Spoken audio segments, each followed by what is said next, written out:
This is the Cudy WU1400 wireless USB adapter. It is mainly used when a computer does not have Wi-Fi. Let's see how to install this Wi-Fi adapter in Windows 11.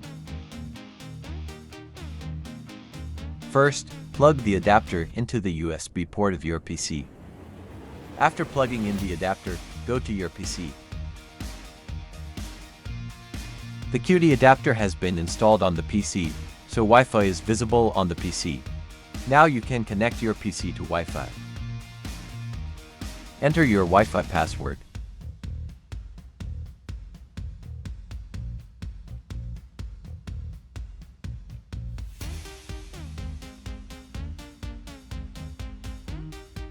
Now the PC is connected to Wi-Fi.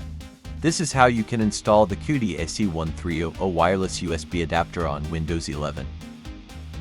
If the adapter does not work even after plugging in, then change your USB port. Unplug the adapter from here. Plug the adapter into the 3.0 USB port of your PC.